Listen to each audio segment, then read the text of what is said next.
Hello students, welcome back to another video of accounting hill. आज की class में हम स्टार्ट करेंगे अपना lecture number 27 of class 12th, जिसमें हम कंटिन्यू करेंगे अपना chapter admission of partner part 10।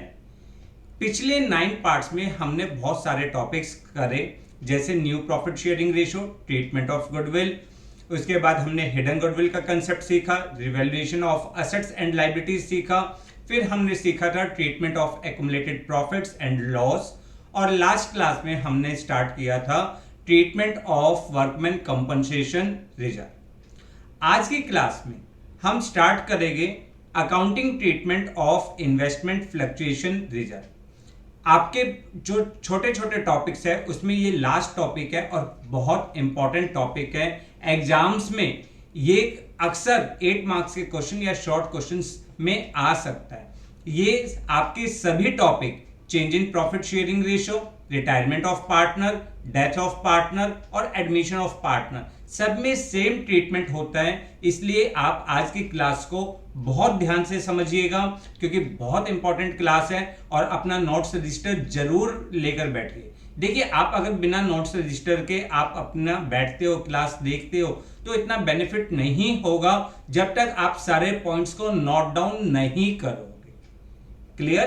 तो अपने नोट रजिस्टर को लेकर बैठिए और सारे कंसेप्ट्स को ध्यान से पढ़िए कि उसकी क्या जर्नल एंट्री होती है, हम अकाउंट्स में किस तरीके से उनको पोस्ट करते हैं। ये सारे टॉपिक्स आपके लिए बहुत इंपॉर्टेंट है।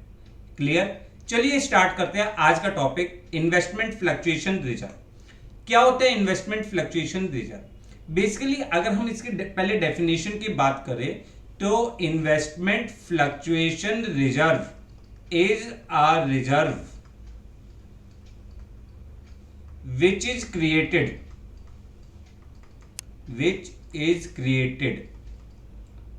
out of profit to meet the falls in value of investment। मतलब क्या हुआ? देखिए, आप कंपनी ने अगर कहीं पे इन्वेस्टमेंट कर रखी है तो उसकी मार्केट वैल्यू में भी चेंज, मार्केट वैल्यू कम भी हो सकती है और मार्केट वैल्यू ज्यादा भी हो सकती है। ज्यादा हो जाए कोई प्रॉब्लम नहीं, कंपनी के लिए बेनिफिट की फिगर है।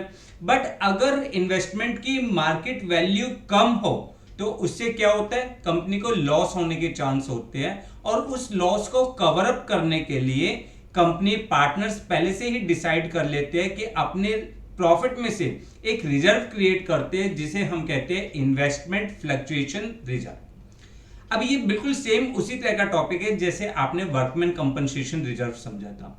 वर्कमैन कंपनसेशन रिजर्व भी क्या था? It is a reserve which is created out of the profit to meet the liability to be paid to the worker in case of accident. अगर किसी worker का accident हो जाए तो उसको हमें अगर कंपनसेशन पे करना हो तो उसके लिए हम क्या बनाते हैं? WCR, workman compensation reserve. इसी तरीके से अगर हमारे इन्वेस्टमेंट की मार्केट वैल्यू एक्चुअल वैल्यू से कम हो जाए तो उस लॉस को कंपनसेट करने के लिए we prepare the investment fluctuation reserve. अब ये क्या है? It is a reserve. ये रिजर्व है जो हमने क्रिएट किया था। अब यहाँ पे भी बहुत सारे केसेस होते हैं कि अगर आपकी मार्केट वैल्यू में चेंज आए तो किस तरीके से हम इसका ट्रीटमेंट करते हैं, कितना चेंज आए, ये सारे टॉपिक्स आज हम करेंगे जो कि बहुत इंपॉर्टेंट है। क्लियर? तो सबसे पहले आप नोट करिए, investment fluctuation reserve is a reserve set aside out of the profit to meet the falls in market value of investment if any। ठीक है? अगर कोई मार्केट वैल्यू कम होती है तो उसके लिए हम IFF बनाते हैं। क्लियर? अब इसको समझने के लिए हम एक एग्जांपल क्रिएट करते हैं। Let A and B are partners sharing profit and losses in the ratio 2:1। क्या रेशियो है? 2:1। They admit C as a new partner for 1/6 share. हमने सी को एडमिट किया for 1/6 share. An extract of the balance sheet at the time of admission of C is, आपको एक balance sheet दी हुई है, वहां पर आपको लायबिलिटी साइड दिया हुआ है इन्वेस्टमेंट फ्लक्चुएशन रिजर्व, ठीक है, इन्वेस्टमेंट फ्लक्चुएशन रिजर्व कह लो या इन्वेस्टमेंट फ्लक्चुएशन फंड कह लो, एक ही बात है। इन्वेस्टमेंट फ्लक्चुएशन फंड दिया हुआ है 18,000 रुपीज और साथ ही साथ एसेट साइड में उसके लिए इन्वेस्टमेंट दी हुई है जिसकी कॉस्ट है 2 लाख रुपीज। अब आपको यहां पे चेक करना है कि इन्वेस्टमेंट की मार्केट वैल्यू में क्या चेंज आ रहा है या चेंज नहीं आ रहा, ये सारी चीजें आपको ध्यान से देखनी है। देखो, हमने पहला केस बनाया कि आपको इन्वेस्टमेंट फ्लक्चुएशन फंड दिया हुआ है 18,000 रुपीज और यहां पर हमें मार्केट वैल्यू दी है 2 लाख। इसके अलावा नीचे क्वेश्चन में कोई भी चेंज नहीं है, नीचे क्वेश्चन में कोई भी चेंज नहीं है। तो इस सिचुएशन में हम क्या करेंगे? देखो, इस सिचुएशन में कुछ नहीं है, सिंपल सा ट्रीटमेंट है कि transfer IFF to old partners, IFF to old partners capital account in their old profit sharing ratio। देखो, अगर हमें नीचे कोई भी इंफॉर्मेशन नहीं दी, मैंने आपको लास्ट क्लास में भी समझाया था कि जब आपको वर्कमैन कंपनसेशन रिजर्व दिया हुआ हो तो नीचे पहले सारी एडजस्टमेंट्स पढ़कर आइए, क्या उसके बारे में कोई इंफॉर्मेशन गिवन है। उसी तरीके से जब भी आपको इन्वेस्टमेंट फ्लक्चुएशन फंड दिया हुआ हो, ठीक है, तो आप नीचे चेकआउट करिए क्या कोई इंफॉर्मेशन है या नहीं। अगर कोई भी इंफॉर्मेशन नहीं है तो we assume that there is no change in market value of the investment। Investment की मार्केट वैल्यू में कोई भी चेंज नहीं है, हम ये एज्यूम कर लेंगे। उस सिचुएशन में we do not need the IFF, हमें IFF की जरूरत नहीं होती, इसलिए हम इन्वेस्टमेंट फ्लक्चुएशन फंड को ओल्ड पार्टनर्स कौन है? A और B, उनकी प्रॉफिट शेयरिंग रेशियो, जो उनकी ओल्ड प्रॉफिट शेयरिंग रेशियो है 2:1, उसमें हम डिस्ट्रीब्यूट कर देंगे। तो आपकी जो जर्नल एंट्री होगी वो क्या होगी? IFF डेबिट कितना? 18,000 to A's capital account, to B's capital account. किस रेशो में? In ratio 2:1। अब 2:1 में करेंगे तो A का कैपिटल अकाउंट क्रेडिटेड हो जाएगा 12,000 से, B का कैपिटल अकाउंट क्रेडिटेड हो जाएगा 6,000 रुपीज से। तो आपकी एंट्री क्या हो जाएगी? Investment fluctuation fund account debit to A's capital account to B's capital account 12,000 and 6,000। Clear? अब अगर हम इसको बैलेंस शीट में, कैपिटल अकाउंट में देखें तो सबसे पहले हम कैपिटल अकाउंट में, जब हम कैपिटल अकाउंट बनाएंगे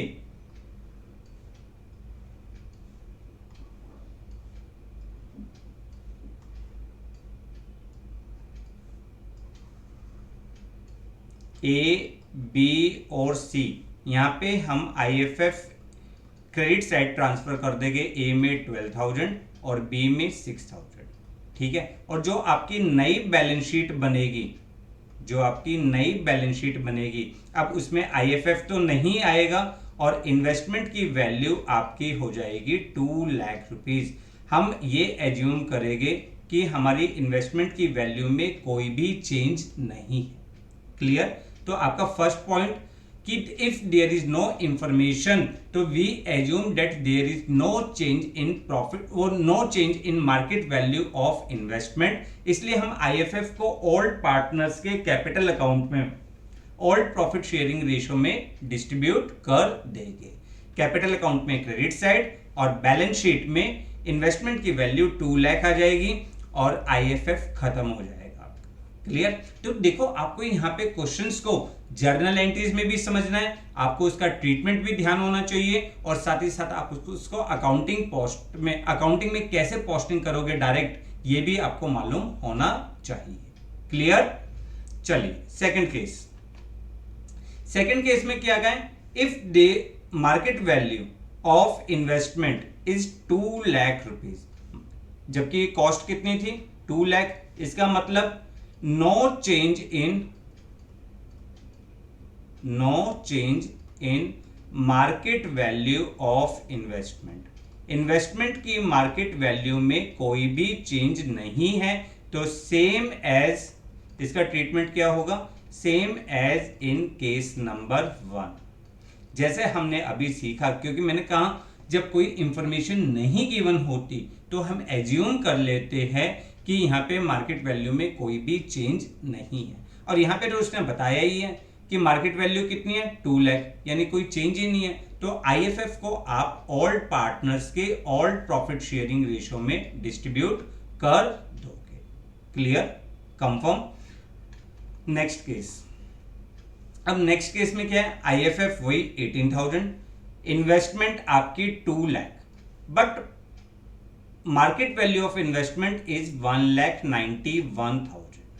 अब मार्केट वैल्यू में कितना डिक्लाइन हो रहा है, मार्केट वैल्यू में डिक्लाइन हो रहा है आपका 9,000, false in value of investment, false in value of investment कितना है 9 लाख। ठीक है, जबकि आईएफएफ क्या है आपका, आईएफएफ है आपने फंड जो क्रिएट कर रखा था वो क्रिएट कर रखा था 18,000 रुपीज, यानी आपका केस क्या है, false in value of investment, false in value of investment is less than IFF. आपकी जो इन्वेस्टमेंट की वैल्यू कम हो रही है वो आईएफएफ से कम है।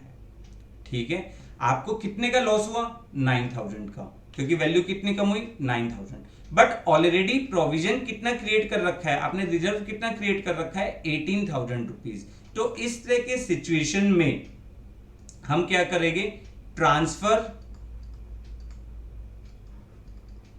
₹9,000 from IFF to investment and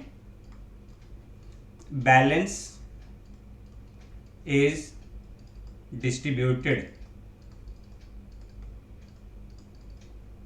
between all partners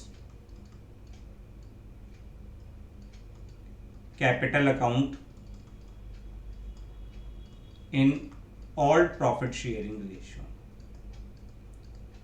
मतलब क्या हुआ कि आपको जितना लॉस हुआ पहले वो आईएफएफ से एडजस्ट करो, कितने का लॉस हुआ 9,000 का, तो 9,000 का लॉस एडजस्ट किया हमने आईएफएफ से, और रिमेनिंग 9,000 अब बाकी बचा हुआ आईएफएफ आप ऑल पार्टनर्स में ऑल प्रॉफिट शेयरिंग रेशियो में डिस्ट्रीब्यूट कर दोगे।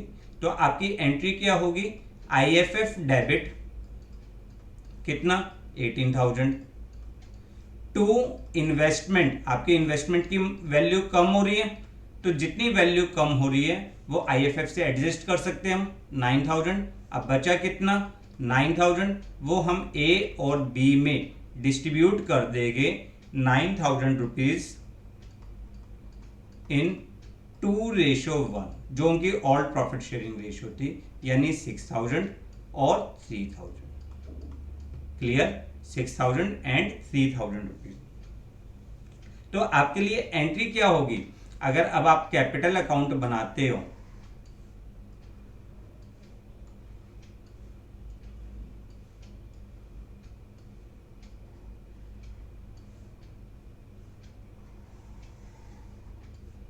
ए, बी और सी,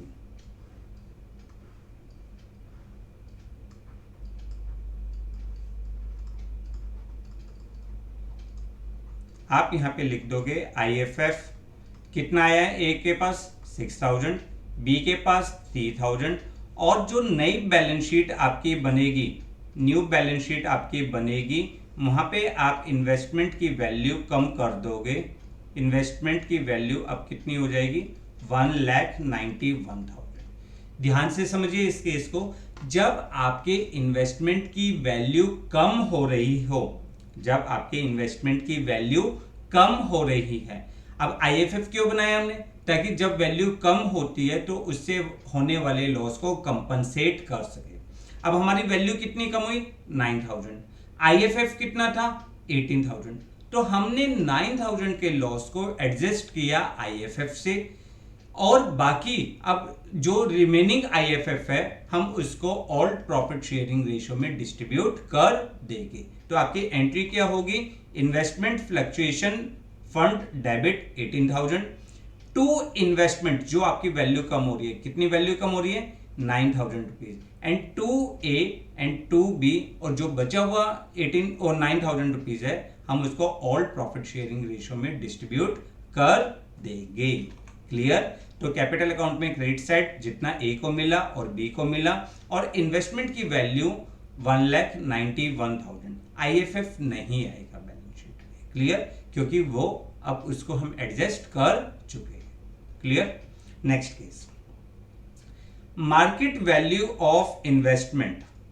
market value of investment is 1,82,000 rupees, यानी आपका false in value of investment, false in value of investment कितना है? 18,000 rupees. False in value of investment 18,000 rupees. अब आपका आईएफएफ भी कितना बना हुआ है? 18,000 रुपीज बना हुआ है। इसका मतलब ये कौन सा केस हो गया कि false in value of investment, falls in value of investment is equal to IFF। यानी हमें 18,000 का लॉस हुआ पर 18,000 का ही IFF था। ठीक है ना? कितने का लॉस हुआ? 18,000 रुपीज का। IFF भी कितना है? 18,000। तो अभी भी कंपनी को कोई लॉस नहीं हुआ एक्चुअल में, क्योंकि जितना उसने लॉस रिजर्व क्रिएट कर रखा था उतना ही लॉस हुआ है। तो यहां पे हम करेंगे क्या? Transfer rupee 18,000 from IFF to investment, और बाकी आपके पास कुछ बचा ही नहीं, आईएफएफ बचा ही नहीं, क्योंकि पूरा का पूरा आईएफएफ आपका एडजस्ट हो गया है। तो आपकी एंट्री क्या होगी? आपकी एंट्री होगी IFF debit to investment, IFF debit to investment account 18,000 rupees. ठीक है? क्लियर? इसका मतलब जब आप कैपिटल अकाउंट बनाओगे, कैपिटल अकाउंट बनाओगे आप उसमें कोई भी एंट्री नहीं करोगे, और जब आप नई बैलेंस शीट बनाओगे, नई बैलेंस शीट बनाओगे वहां पे आप इन्वेस्टमेंट की वैल्यू लिख दोगे 1,82,000। यहाँ पे तो बैलेंस शीट में जब नई बैलेंस शीट बनाएंगे यहाँ पे तो हमेशा नई वैल्यू आएगी इन्वेस्टमेंट की। Clear? Confirm?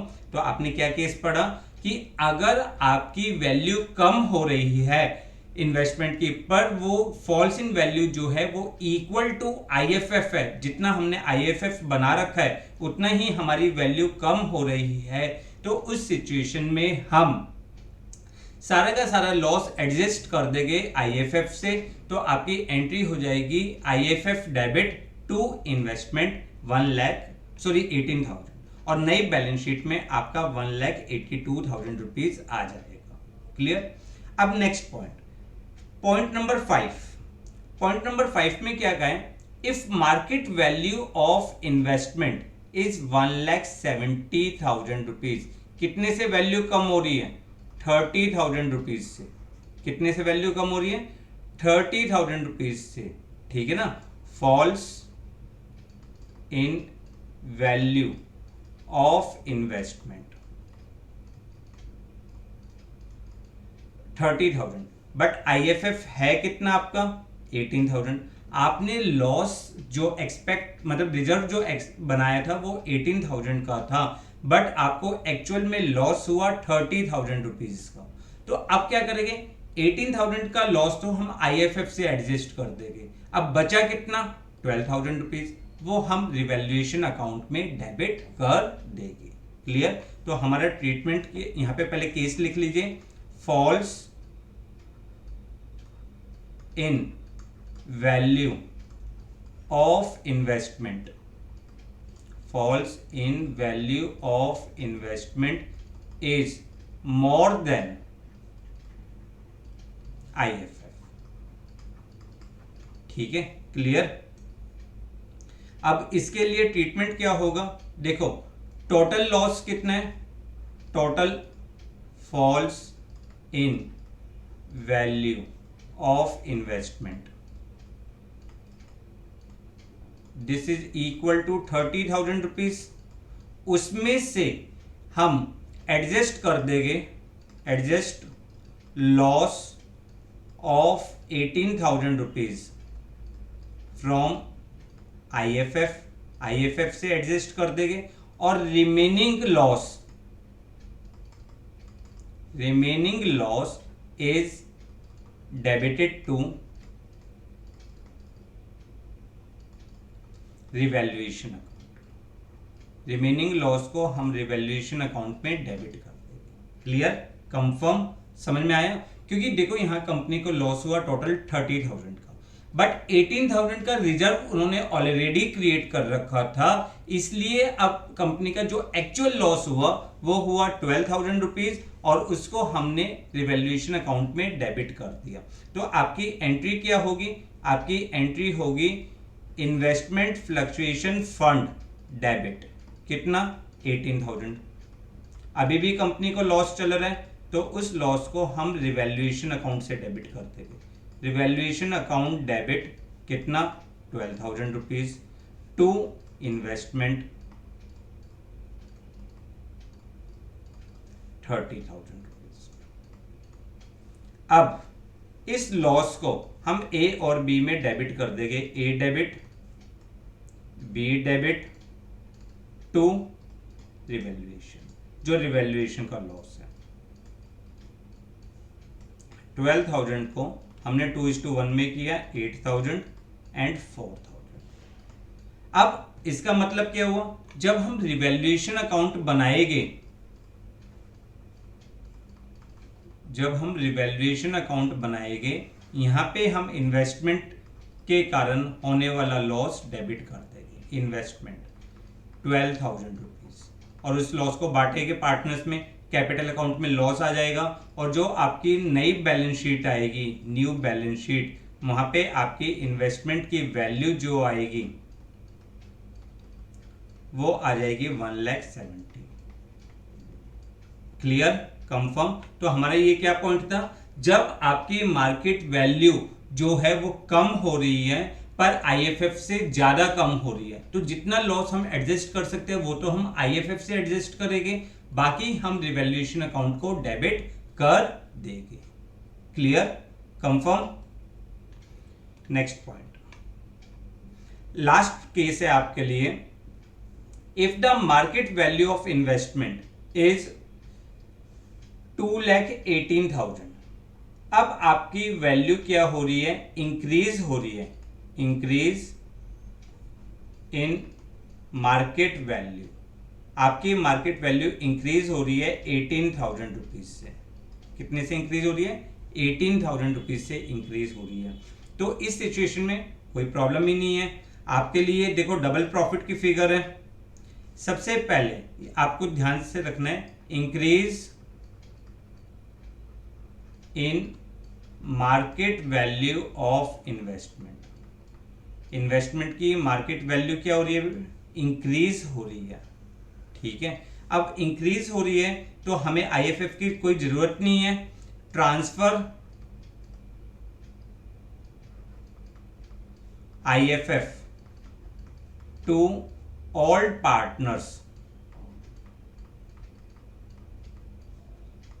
capital account in all profit sharing ratio. किस रेशियो में? ऑल प्रॉफिट शेयरिंग रेशियो में, पहला पॉइंट। दूसरा, revaluation account is credited by increase in market value of investment. क्यों? क्योंकि आप खुद देखो, अब आपको प्रॉफिट हो रहा है, आपकी इन्वेस्टमेंट की वैल्यू इंक्रीज हो रही है, अब आपकी मार्केट वैल्यू इन्वेस्टमेंट की इंक्रीज हो रही है, तो इसका मतलब आईएफएफ की आपको जरूरत नहीं है। तो आईएफएफ आप क्या करोगे? ऑल पार्टनर्स में डिस्ट्रीब्यूट कर दोगे। तो आपकी फर्स्ट एंट्री क्या होगी? IFF debit to A to b, कितना? 18,000। आप ऑल्ड रेशियो में कर रहे हो 12,000 and 6,000। First point. Second point क्या है? आप अपनी इन्वेस्टमेंट को इंक्रीज कर रहे हो, तो investment account debit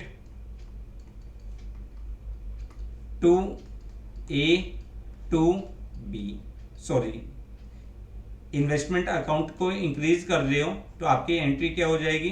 to revaluation account. कितने से इंक्रीज हो रहा है? 18,000। और जो इन रिवैल्यूएशन अकाउंट का प्रॉफिट है वो हम पार्टनर्स में डिस्ट्रीब्यूट कर देंगे। तो revaluation debit to a and to b. आप 18,000 को all profit sharing ratio 12,000 and 6,000।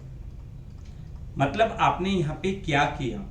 आपकी मार्केट वैल्यू इंक्रीज हो रही है, जबकि हम आईएफएफ क्यों बनाते हैं? ताकि अगर हमारी मार्केट वैल्यू कम हो तो उसके होने वाले लॉस को एडजस्ट करने के लिए। अब यहाँ पे लॉस हुआ ही नहीं, कंपनी को ऑलरेडी क्या हुआ है? प्रॉफिट हुआ है। अब जब कंपनी को प्रॉफिट हुआ है तो इसका मतलब हमें आईएफएफ की जरूरत नहीं है। आईएफएफ को हम ऑल पार्टनर्स में डिस्ट्रीब्यूट कर देंगे और जितना भी आपकी मार्केट वैल्यू इंक्रीज हो रही है उसको रिवैल्यूएशन अकाउंट में क्रेडिट साइड ट्रांसफर करेंगे।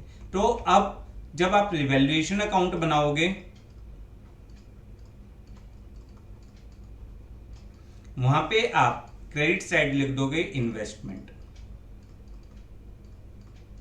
18,000। इसका प्रॉफिट आप ट्रांसफर करोगे ऑल पार्टनर्स के कैपिटल अकाउंट में क्रेडिट साइड, और जब आपकी नई बैलेंस शीट बनेगी, न्यू बैलेंस शीट बनेगी, वहां पे आप इन्वेस्टमेंट को लिख दोगे 2,18,000। Investment 2,18,000 rupees. क्लियर? कंफर्म? तो ये आपके कुछ केसेस थे।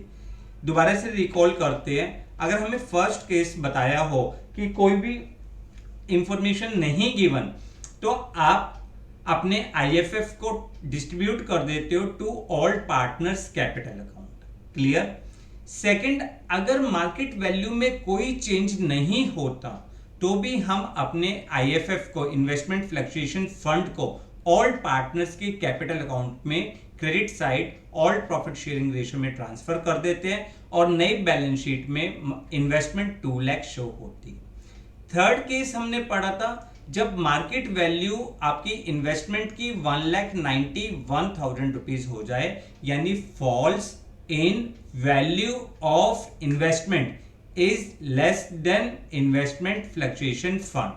इस सिचुएशन में हम जितना लॉस हुआ है उतना लॉस आईएफएफ से एडजस्ट करते हैं और एक्सेस जो आईएफएफ है उसको हम ऑल पार्टनर्स में डिस्ट्रीब्यूट कर देते हैं। तो एंट्री क्या होती है? Investment fluctuation fund debit 18,000 to investment 9,000 and to A और बी, जो भी आपका इन्वेस्टमेंट फ्लक्चुएशन फंड का बैलेंस था वो हम डिस्ट्रीब्यूट कर देते। नेक्स्ट केस हमने क्या पढ़ा था कि अगर मार्केट वैल्यू 1,82,000 हो जाए, यानी falls in market value is equal to IFF, तो सारा आईएफएफ हम इन्वेस्टमेंट अकाउंट में ट्रांसफर कर देते हैं और नई बैलेंस शीट में आपकी इन्वेस्टमेंट की वैल्यू 1,82,000 है।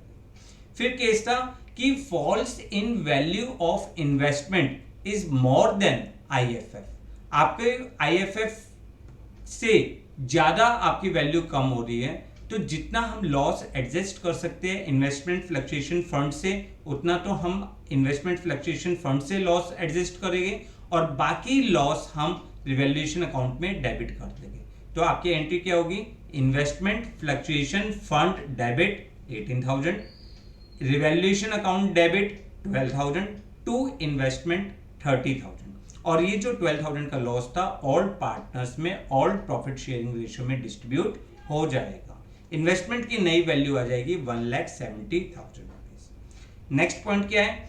अगर आपकी मार्केट वैल्यू इंक्रीज हो जाए, मार्केट वैल्यू कम होने की बजाय इंक्रीज हो जाए, तो सबसे पहला स्टेप हमने क्या सीखा?